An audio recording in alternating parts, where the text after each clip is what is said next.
quiet stillness. I guess before the creation, it was the quiet stillness. And this stillness,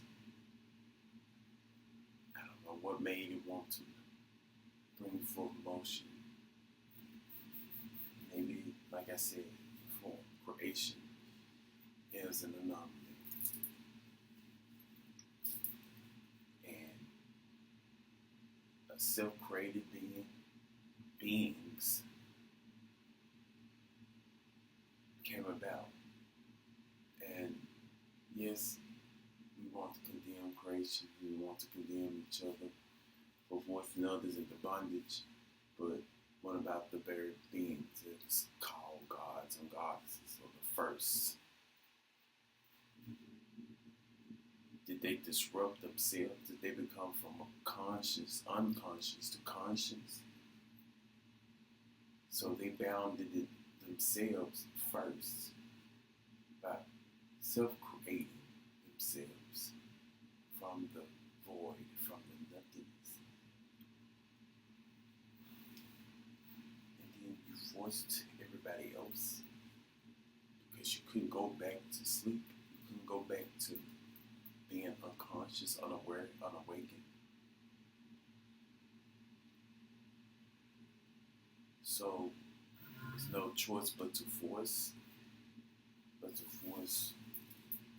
being,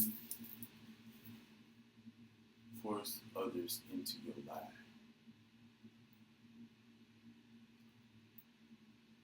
The abuse of creation,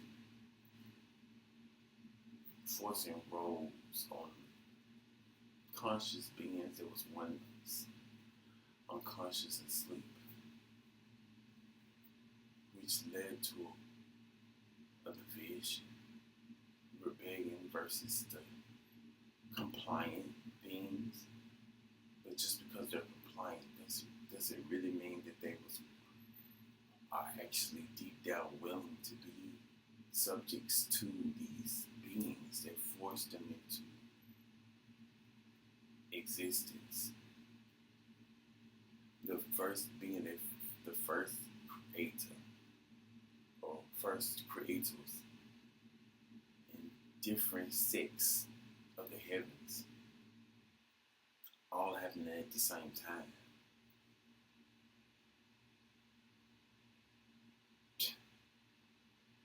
And then just keep creating and creating, bounding things to certain roles. The abuse of creation. It seems like it's condemning, but I'm in a position because I have not bounded anyone else into this world. And if you have done it intentionally or by accident, you have what it takes to advocate as well. We all do. To not encourage others to do the same, to finally break free.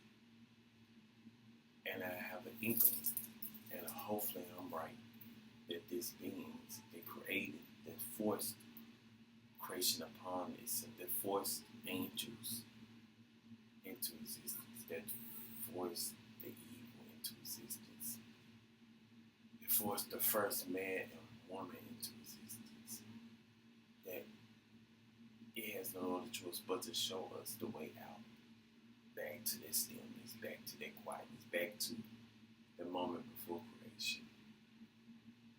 All people have to do is do just that. Work with the methods of undoing. The death,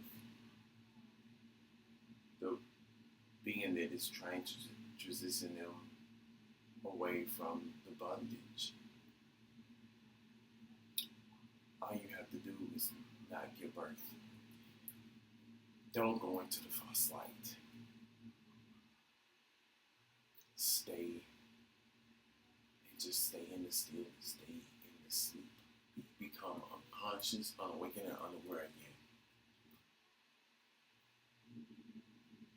It has to show you this. is. It does. When you do your research, it can't help but show it to all of us. That's why I say it's it's requiring or needing of our cooperation. And it's saddening to see that some people cooperate for bondage, cooperate to remain in the lie that it forced us in the first place. You think that it's good to be of the life? That is bondage. Life is the bondage. Creation is the bondage.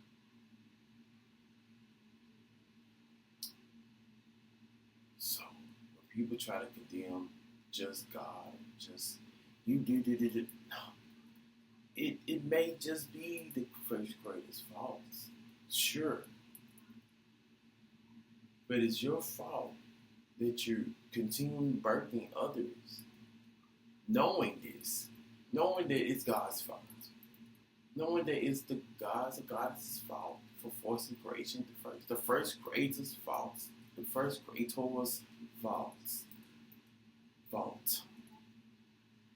But it's also your fault because you become a creator if you birthing other people into this world. We're all capable of being creating anyway, so we are the creators. So it's up to us to not use our abilities to force others into bondage, into slavery, into servitude, into roles, into trials and tribulations, hardships and burdens.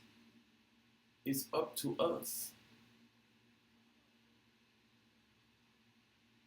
It trickles down to us so we can finally finish creation, to finish it off, to discontinue their life, to discontinue creation. It can end with us. And the first creators, whoever they are, give us that knowledge and that ability to do so. Why? Because even it realized that it shouldn't have created. It realized that life is the anomaly, that it is the lie, that the first disruptor of that permanent peace and salvation, that permanent, that eternal sleep, that stillness, that quietness, that being before it became a being, the nothingness. Even before any word was spoken, before anything created, before creation itself. So it's up to us.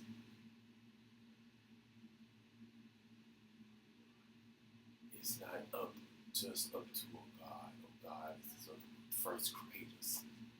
It's up to our input, cooperation, because we're the ones that can finish it off.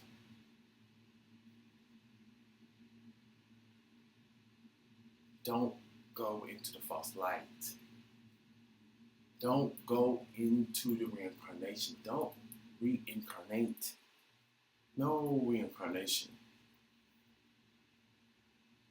I'm hoping that there's no such thing as that.